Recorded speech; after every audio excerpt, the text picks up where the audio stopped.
Bloomberg Audio Studios. Podcasts, radio, news. This is Masters in Business with Barry Ritholtz on Bloomberg Radio.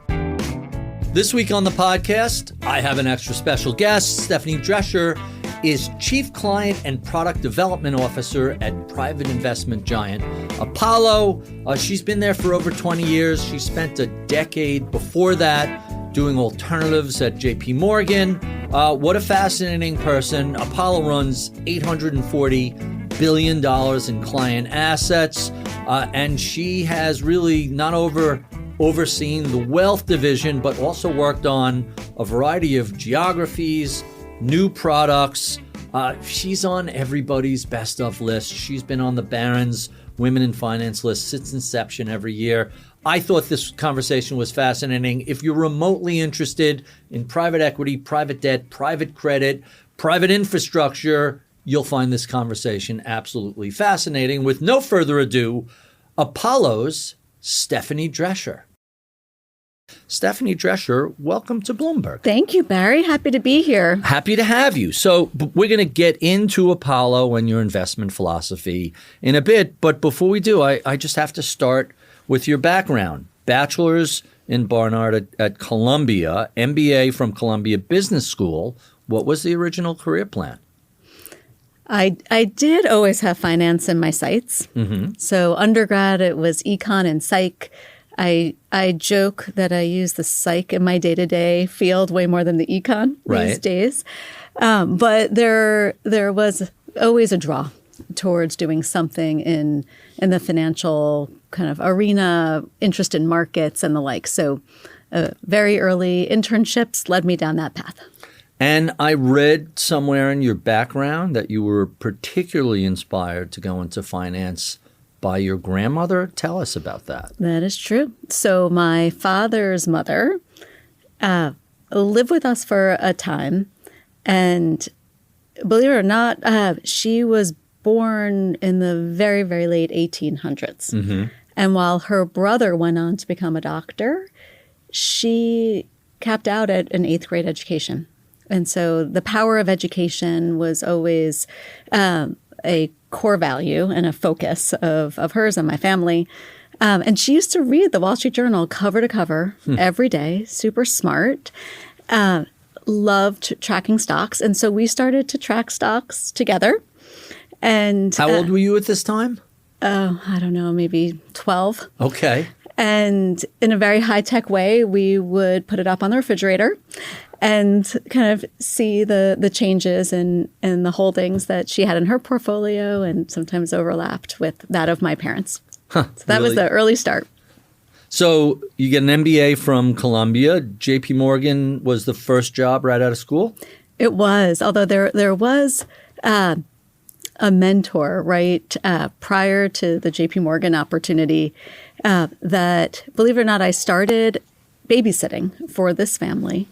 And I didn't know what the mother did day to day until after a period of time of babysitting, she looked at me and she said, "I think your babysitting days are over." And I said, "I don't know what you're talking about." And she said, "I run a women-led healthcare consulting firm. Would you like an internship?" And I practically fell off my chair and I said, "I would love an internship." How old are you at this time? Like 16? It was like late high school, maybe early college, early. And it was the most amazing kind of opportunity that someone could give me, right? Just seeing a professional organization do its thing and all the analysis and client relationship management that went into that. So while I decided that healthcare wasn't my thing and consulting wasn't my thing, it was an easy bridge to JP Morgan and the finance field. So when you started JP Morgan, what was the role? How did you, what areas were you toiling in? So I started with a rotational opportunity, which was terrific. I had everything from fixed income research to private banking in Geneva. Did you go to Switzerland? I did, yeah, for about 6 months.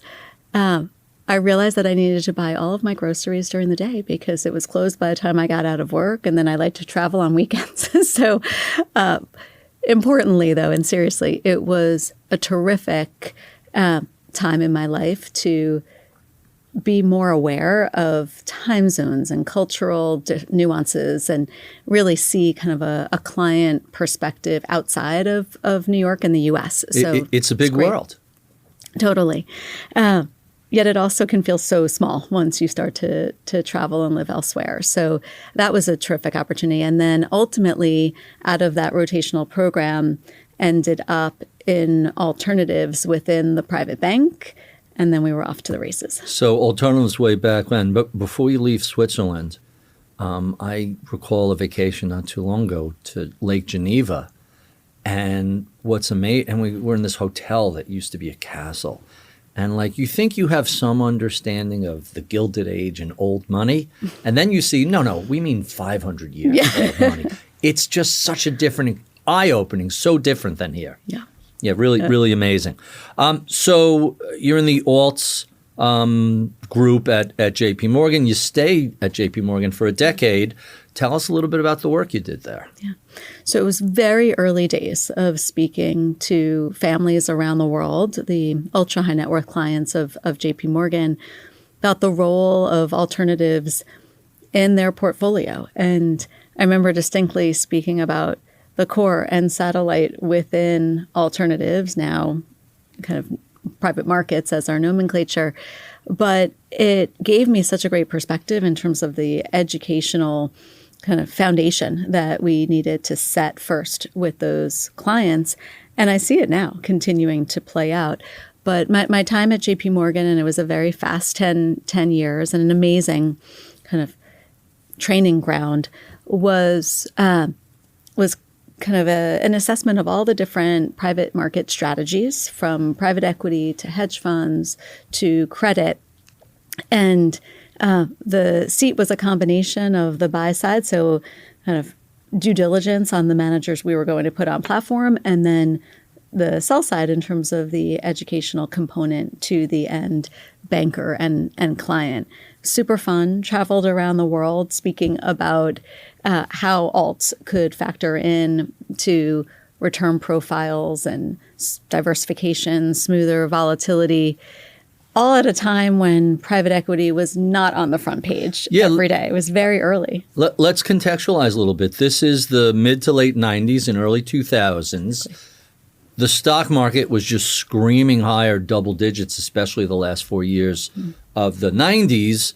What was it like then? How receptive was the audience to you should consider these private markets? How much smaller was the whole space back then? Yeah. It was very early days and a very small fraction. I mean, I remember, if we launched kind of one manager a quarter, it was a big deal. Now I feel like there are probably dozens kind of on the shelf available for clients every day, every quarter.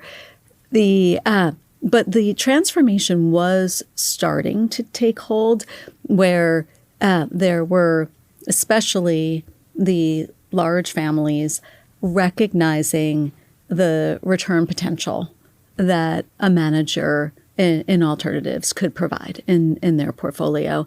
And they didn't want to rely. It was very early, but they saw that they didn't want to rely exclusively on public market exposure. So, when we look at actually the percentages in kind of large family office clients today, it matches or frankly exceeds that of an institution. But it's still, they started at the ultra high net worth end so much earlier, kind of back in those days, than most in wealth. So I think there were the likes of a JP Morgan client base and a select number of other private banks did start early in showcasing these opportunities. And the adoption as I traveled around the world was strong, but it was still kind of storytelling and a lot of niche opportunities where I feel like if we fast forward to today, people recognize that private market solutions can play both the core and satellite in their portfolio as it relates to a complement to the public market exposure. So you joined Apollo in 2004. I'm kind of curious. A few years earlier, we have the dot-com implosion. A few years later, we have the great financial crisis. I hate when people call these, once-a-century events because they seem to happen a lot more frequently than that. But how significant were those giant public events to telling the story of, hey, here's some private market investments that you don't have the same sort of volatility and regular explosions? Yeah, no, you're right. They were such an incredibly important backdrop to why alternatives, why private markets, and in fact, when I was still in my seat at JP Morgan, but Apollo was offering then our private equity flagship Fund 5, the dot-com boom was just at its tail. And was starting to fracture. You saw the signs. And Apollo came onto the platform and was talking a value story. Mm-hmm. And for the first several weeks, there wasn't as much take-up. And then as the market started to change dramatically, there was this wake-up call of, whoa, you know what? Let's look at value again. And that kind of was the tail end of the story for that fundraise back around the 2000 period. Fast forward to the great financial crisis. It was such an incredible time. At that point, I was already in my Apollo seat to see the investment committee dynamic. Mm-hmm. And there were moments that, thankfully, because we were so steeped on the credit side, in addition to obviously our view of private equity, where we could back up the truck on mm-hmm. certain credits with conviction. And I look back now with honestly such pride for the decisions that were made in that period of time, and frankly many subsequently during moments of dislocation where they make it look so easy on the investment side, but it actually takes so much work and rigor to be in position to make those big investment calls in those moments in time. But it served us incredibly well and continues to. Even Liberation Day, mm-hmm. or right post, when the market started to move materially, there wasn't that much time. Within 48 hours, there was kind of a correction from the volatility that we saw on household issuers and names. But thankfully, based on our scale and knowledge of those capital structures, we were able to put about $25 billion to work in just a few days, and we're one of the biggest market participants during that moment of dislocation. You mentioned high conviction investments.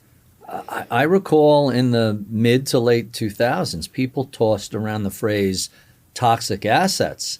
And my attitude was always, there's no such thing as toxic assets. There are only toxic prices.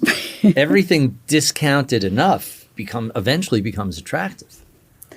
Look, we are one of our kind of taglines that you'll hear internally and externally is purchase price matters. Yeah, 100%. Yeah. What you pay for something is going to have a giant impact on what the subsequent returns are going to be. Totally. And that does require discipline, especially when multiples are going to kind of stratospheric levels. But that strategy has borne out in a very kind of productive and successful way for us, maintaining that discipline. But as you're saying, like spotting those moments where investments are mispriced or not well understood, and being willing to deal with that complexity at the right place, at the right price, in order to generate the outcome we want. Really, really interesting.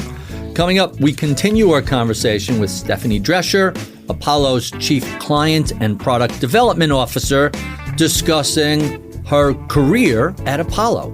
I'm Barry Ritholtz. You're listening to Masters in Business on Bloomberg Radio.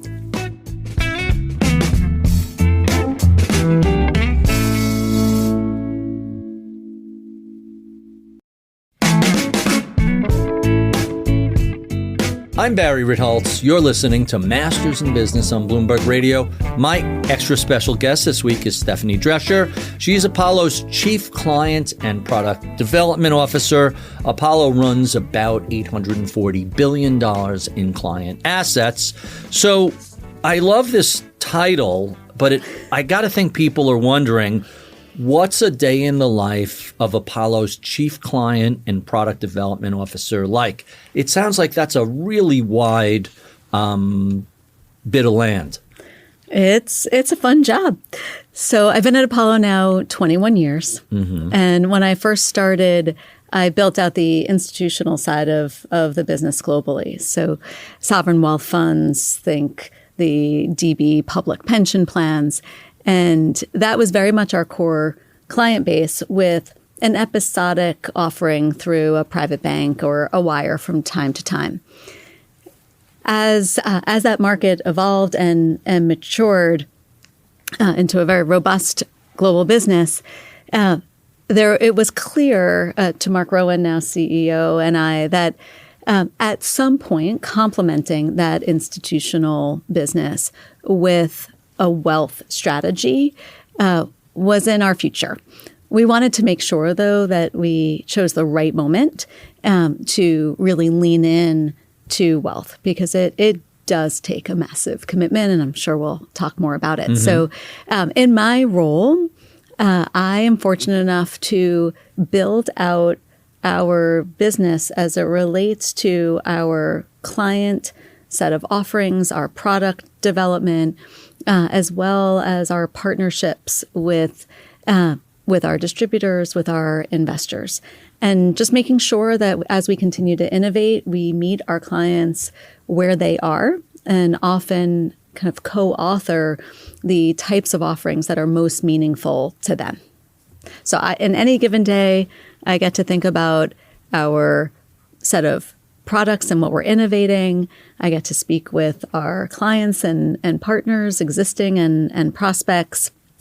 I manage a large group of people and our talent, and I lean in with a very keen focus on culture, which means a lot to me. So that's really interesting. How would you describe Apollo's culture, and what do you do to help shape that?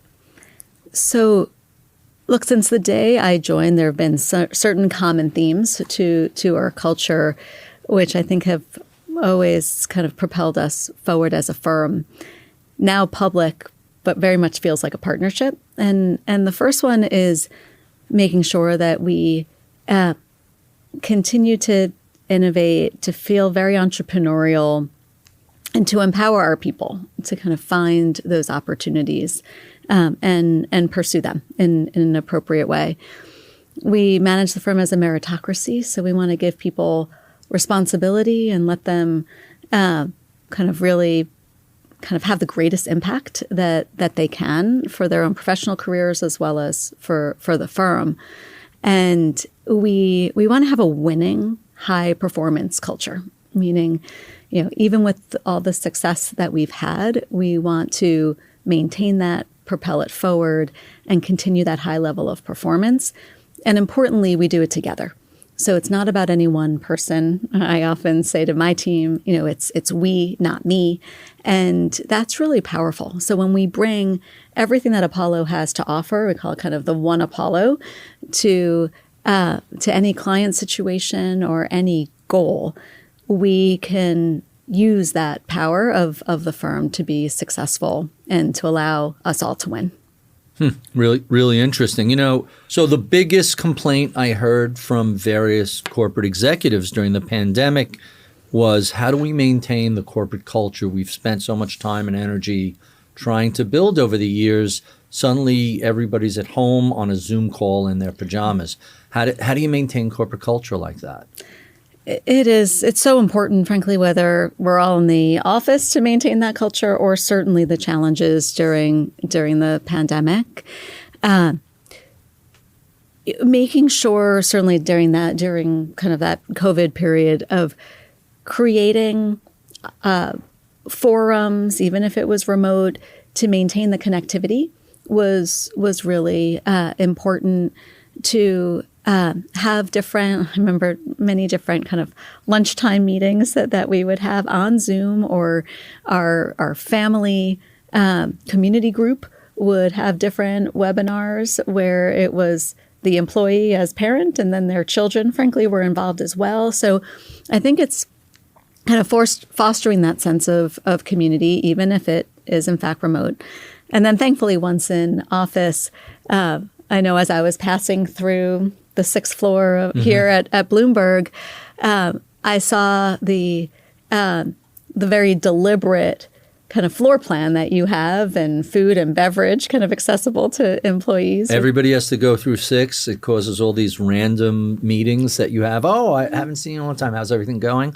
Because everybody shows up for coffee or treats. Totally. And we have the same. So ours is on the 8th floor, but we call it the casual collision. And that's really important to our culture, to kind of show up, certainly as soon as we could do so from a practical perspective, and allow for that collaboration. It's super important for people to share and get to the best answer possible together. So I want to talk about the wealth channel, but before I get there, I have to ask about something that Apollo does that not every large private markets firm does. You have talked about realigning the interest of the firm with clients, making sure that you're on the same side of trades. And towards that end, Apollo is a regular co-investor along with clients in certain projects. Tell us about that. Yeah. So from a kind of balance sheet perspective, we are often one of, if not the largest investor side by side with our third-party clients in the investments and strategies that we manage. So through our retirement services business, Athene, as well as our third-party business, we invest side by side. And so the decisions we make on behalf of the balance sheet are aligned with the outcomes of the strategies in which we invest third-party capital. So we often say, well, we can't guarantee the outcome. We guarantee a shared outcome. And that means a lot to us in terms of our commitment and focus, but also to our clients, because they know how important it is to us in multiple ways. I would imagine if anybody has hesitation on a investment, if you see the private equity firm co-investing along with you, that has to be a big confidence driver. It is. And in certain instances, like when you look across the industry, a commitment from an asset manager might be at the 2.5% or 3.5%. It's an outlier if it's a 5% commitment. But not double digits. Exactly. Where in one strategy of ours, which has a diversified portfolio of private markets, we are 2/3 of that portfolio. So when we say that it's meaningful to our balance sheet, we mean it. How does that work in terms of direct stakes and performance fees? Like if you're most of the invested assets, that has to have an impact on what the balance sheet looks like. How do you guys align that? So, look, we are performance first. At the end of the day, our relationships and the trust that we build are over time through performance and through service. I mean, we want to make sure that our partners feel our support in just about every way. So for us, it's never about a particular fee of one type or another. Ultimately, we're not focused on an AUM goal. That is the reward for good performance. And as long as we are making the best investment decisions and showing up, frankly, as a best-in-class partner for our clients, that is what drives our business forward. So let's talk a little bit about the wealth channel, which is where you focus some of your time early in your career at Apollo. Tell us how this has changed over the past 20 years, and tell us a little bit about what type of clients show up there. Yeah. So, the wealth business, I saw certainly in my very early days of JP Morgan, but then for my first kind of 16 plus years at Apollo, the private bank or wire was really more the exception than the rule. It was a more of a episodic type of relationship. That all completely transformed into a strategic commitment from all of us at Apollo, starting about 4 or 5 years ago. So when Mark Rowan took the reins as CEO, all the stars aligned to build a wealth business to complement the institutional. And that decision truly needed to come from the top, CEO on down, because it is strategic. It's not transactional if you're going to do it well. Mm-hmm. It needs to be a long-term commitment to the channel. And in my view, there are actually only a small number of firms that can really show up and do this well in partnership with all the financial intermediaries involved with wealth. And the reason I say that is when you look at what's required, it's a pretty massive lift. You need to make sure that you build out the right relationships, and you need the team globally in place to do that across channels and geographies. You need to make sure that the product mix is extensive enough so that you're relevant as it pertains to our investment capability, but you want to make sure that you're showing up with the right structures for the right clients. Then there's the educational component, there's the servicing, there's technology. For example, we have spent actually $1 billion from our balance sheet in wealth tech investments alone to make sure that we're partnering and investing in firms that will help the industry.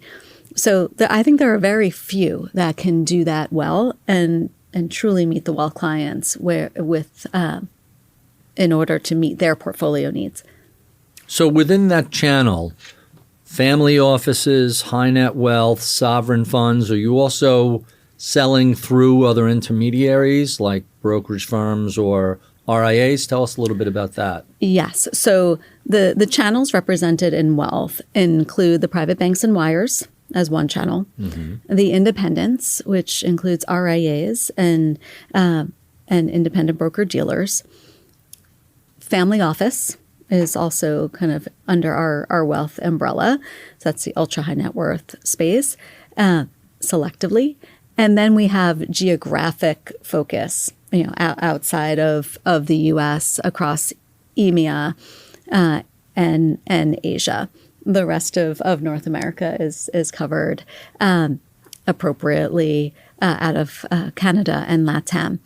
So each of those channels are represented, and while each has differences, and we definitely approach them with different resourcing and commitments, the common denominator of all of them is helping the intermediary, the advisor or the banker or the CIO of the family office, either build for retirement in the case of their underlying client or build to a certain level of wealth.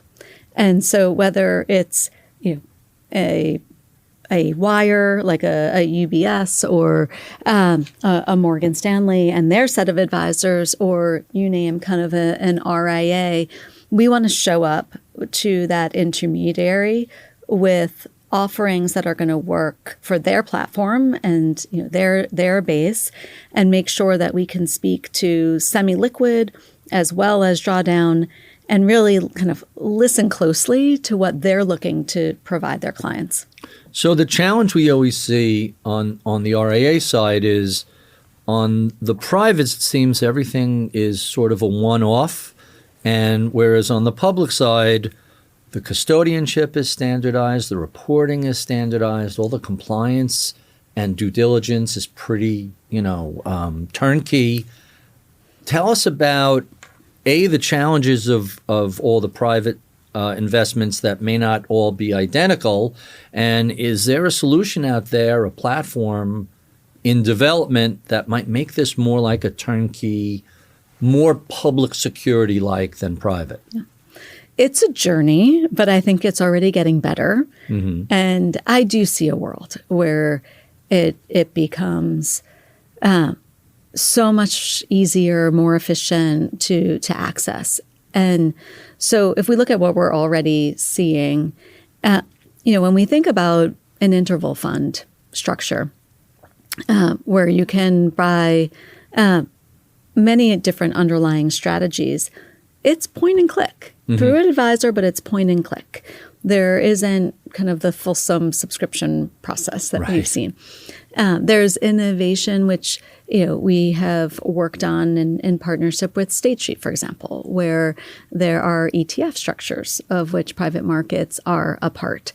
And I think the technology is moving from kind of more of an analog to digital in just kind of the plumbing and the infrastructure that supports the private markets overall ecosystem. So there's definitely a lot of time and effort to try to simplify the processes.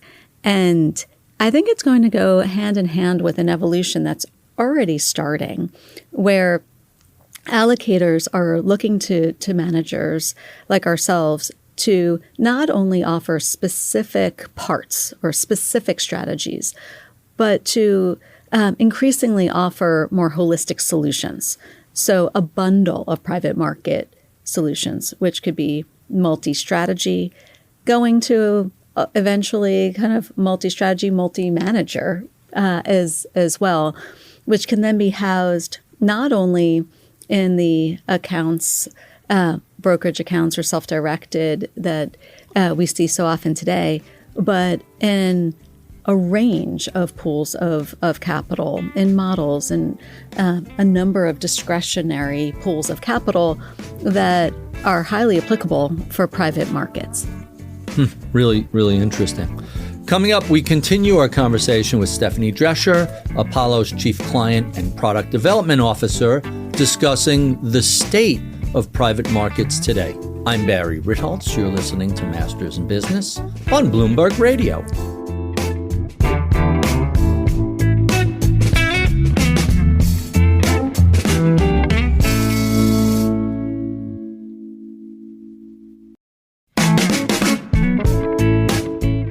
I'm Barry Ritholtz. You're listening to Masters in Business on Bloomberg Radio. My extra special guest is Stephanie Drescher. She is the Chief Client and Product Development Officer at private investment giant Apollo, helping to oversee $840 billion in client assets. So we're living in a moment where private credit and private equity, they used to be a small niche. That's no longer the case. Not only are they mainstream, they're one of the fastest growing parts of the investment world. Tell us a little bit about what's happening in that space and what's driving that shift. Yeah.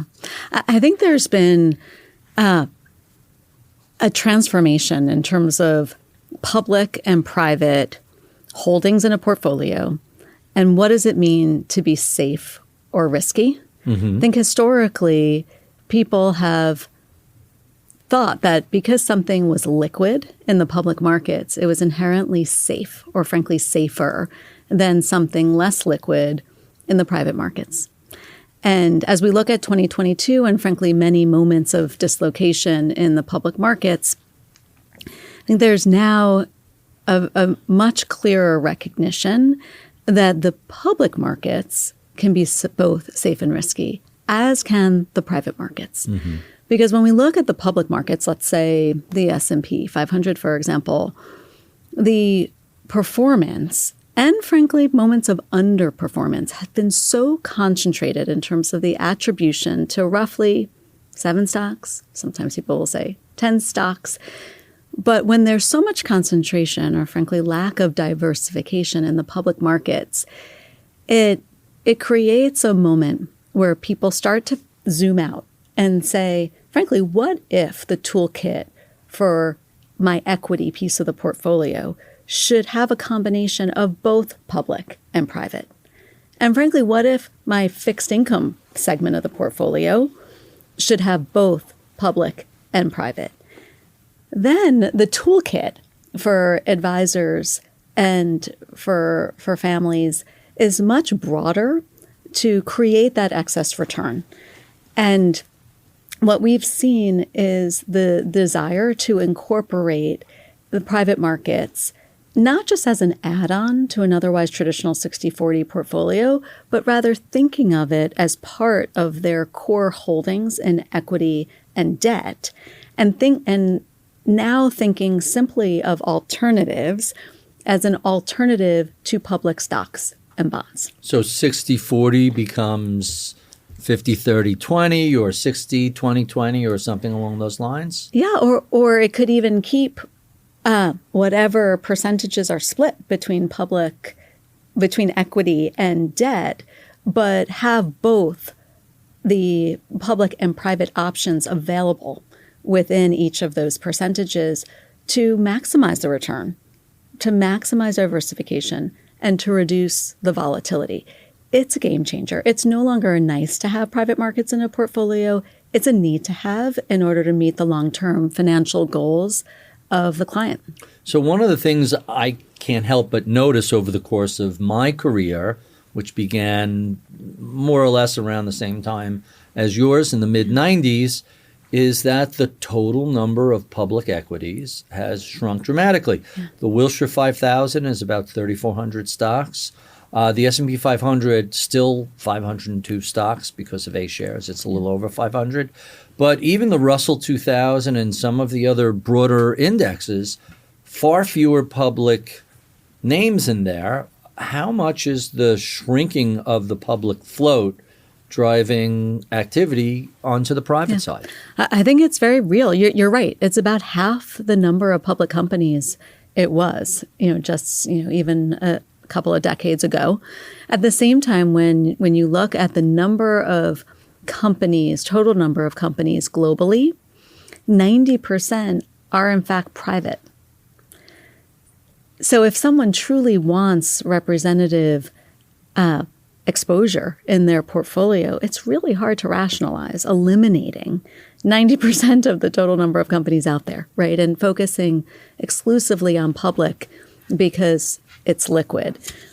Realistically, one needs to look at what is the return profile goal for the portfolio? What type of illiquidity can someone accept? And then create a portfolio that allows for that excess return. Institutions have realized that now over decades, and they've been the beneficiaries of that excess return by accepting some amount of illiquidity. With the advent of new structures in the private market, certainly for wealth and increasingly even for institutions, you can select offerings out there that provide more interim liquidity. It's not your ATM. No one should think that It is, but it provides a much broader suite of solutions across a range of liquidity profiles, offering far more liquidity than one would have received in a traditional private equity drawdown structure.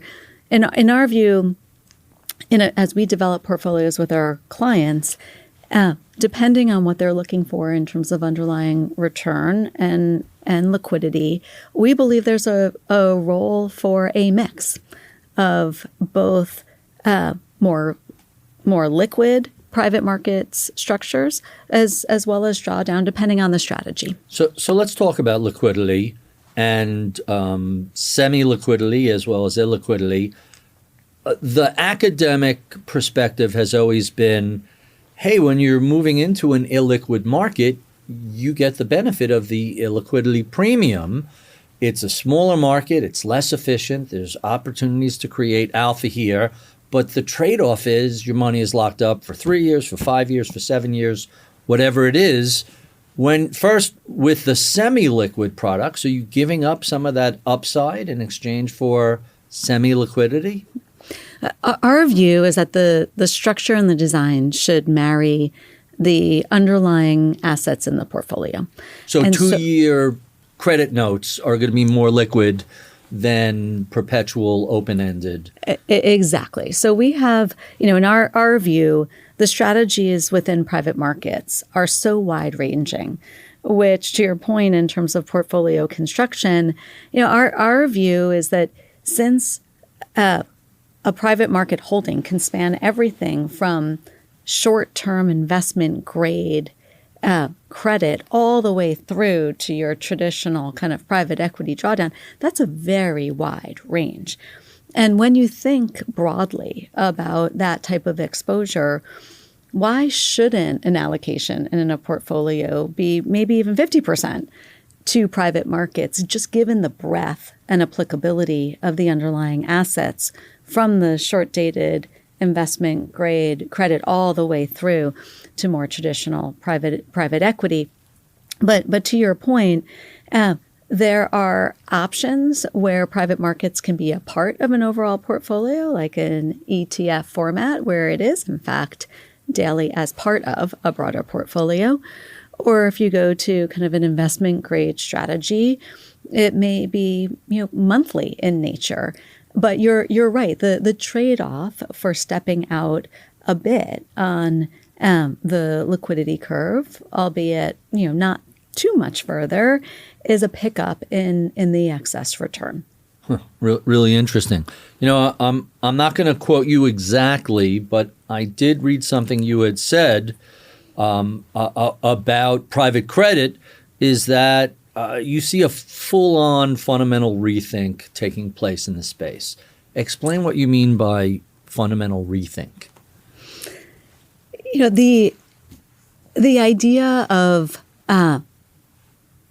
private markets or alternatives being that very high risk portion of a portfolio, and therefore a small percentage of one's allocation locked up for a long period of time. That's just no longer the modern thinking of the use of private markets in a portfolio. There's no reason right now why an advisor and a banker can't think in a far more flexible way about how they are meeting the need to save for retirement or the ability to build wealth with private market structures in mind.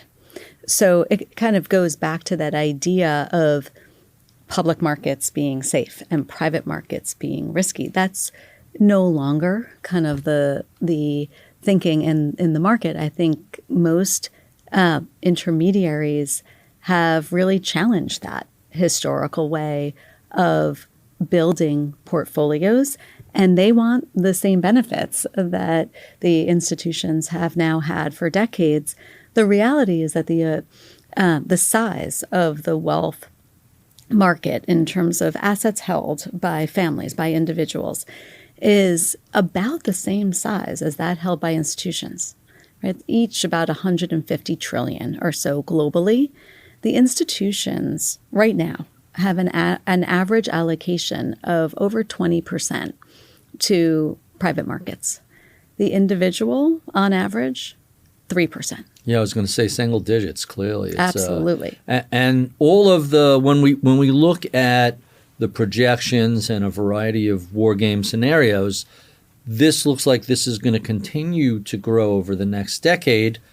I know this is a speculative question and no one really knows, but how large can the private markets get relative to the public markets? Can they be the same size eventually?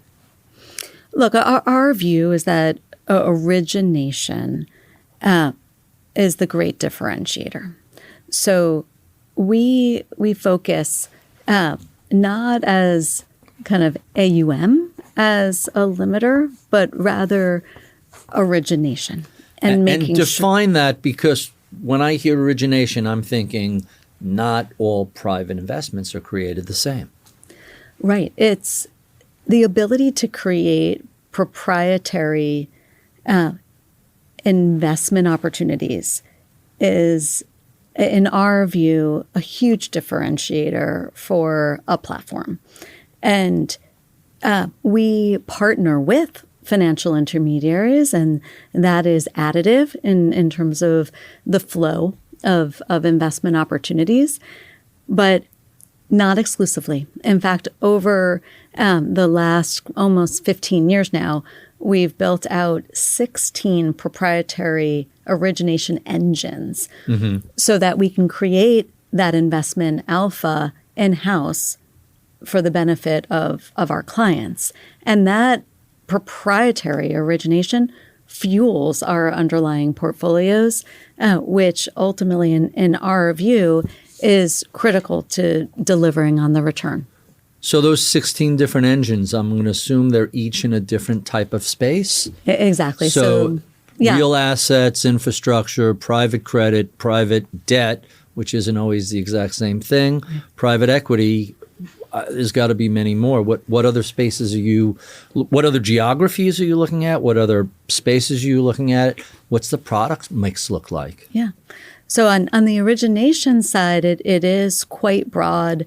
Think everything from fleet finance to fleet, jets, ships, exactly, all the above? And even trucking. There's a whole range in terms of everything from aviation to kind of ground transport. There's consumer finance. There's specialty finance.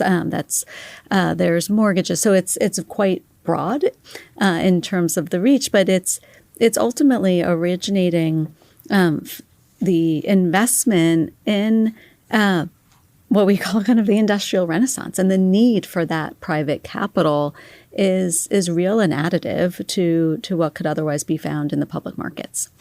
Really, really fascinating. But before I get to, I only have you for a limited amount of time. Before I get to my favorite questions, let me just ask you one more question. What do you think investors who are looking at the private markets aren't thinking about or talking about, but should be? What sort of topics, geographies, policy issues, what's out there that is getting overlooked but perhaps shouldn't? So what I'm seeing more and more is a global trend of the democratization for private markets. And as I look at what's happening, certainly in our own backyard in terms of the executive orders around 401k, and then I look to Europe and I see their regulation around the LTIF 2.0, or I look even to the UK and I see regs in the UK and France in terms of certain requirements and percentages to private markets in their retirement plans. To me, there's a global theme of the desire to allow more access of private markets to the individual, and through their advisors, through the intermediaries, to truly be able to adequately plan for retirement. And we see, obviously, the state of kind of retirees here in the U.S., and there's a dire need to give them, through managed accounts, through target date, access to investments that will provide that additional excess return. And, as we think about it, most of those 401ks have time horizons of decades. Right. Yet the solutions they have available to them are daily liquid. That mismatch does not need to exist. And, with the changes that we're seeing come out of DC, we're hopeful that the framework for the benefit of those retirement plans will continue to be one that shifts from the historical view of maximizing those pools of capital to the lowest possible fee to one where they look to maximize outcome and truly maximize the result for those participants. Really, really very fascinating. Let's jump to our final 5 questions that I ask all of my guests, starting with, tell us about your mentors who helped shape your career. Well, I mentioned in a prior part of our series someone that I used to babysit for who gave me my first shot in a healthcare consulting firm. So she will remain part of my kind of my personal advisory board. While at JP Morgan, Mary Erdos is kind of rock star status in my book, and an amazing mentor throughout my career. And then, many at Apollo that I won't name because I won't embarrass them, but that have been incredible sponsors of my career with a lot of opportunities just to continue to grow and develop as a professional. Let's talk about books. What are you reading? What are some of your favorites? So, well, in terms of what I'm reading right now, there's a book called Such Good People, which I will give a disclaimer. It's written by Amy Bloomfeld, and she is a great close friend from college, and it's a great read. And so I'm at the end, and I don't want it to end. So that's a great one. I was actually just away this weekend, and I have to say I was struck. I was in the Berkshires, and I was struck by the fall foliage and just it's how amazing this year. Beautiful.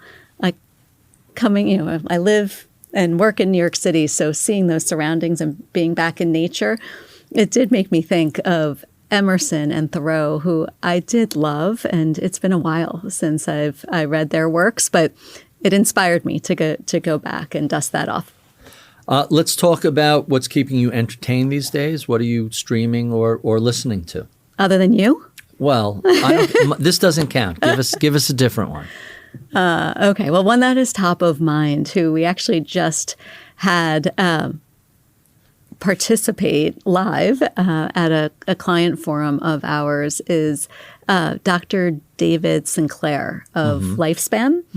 And he is affiliated with Harvard, and his work fascinates me in terms of... Is that the happiness series? I love that too. The longitudinal study? I love that. That's a different one. And I love that professor as well in terms of the value of happiness at different stages of our lives. Right. I love that.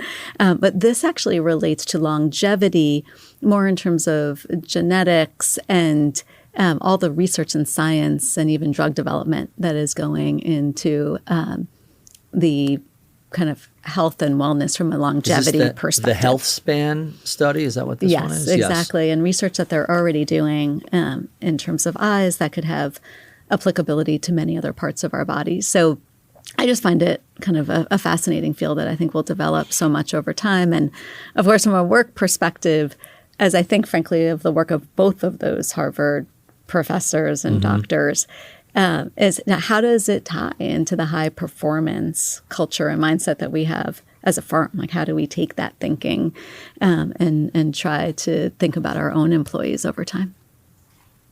And our final 2 questions. What sort of advice would you give to a recent college grad interested in a career in investing, privates, alternative investings? What's your advice? Well, first off, go for it, because I think there's still so much growth ahead. And I would just say, stay curious, because, as we think about kind of the innovation that's happening just about from every angle of product innovation and channels and, frankly, even applicability of AI to what we do today, if you're tuned in from a curiosity perspective coupled with kind of strong work ethic, I think that's a winning recipe. And our final question, what do you know about the world of alternative and private market investing today would have been useful 30 years ago or so when you were first getting started? Well, no fun if you have the answer key, right? But look, I would say the one thing that stays the same is change. And to embrace that and to be flexible, to recognize that there will be so much evolution and change that continues in front of us from an industry, and certainly as someone's starting out now, to kind of enjoy that ride and recognize that there will be many chapters that unfold, and the best we can kind of try to see where that puck is going, but certainly embrace that there's so much more innovation and opportunity to come.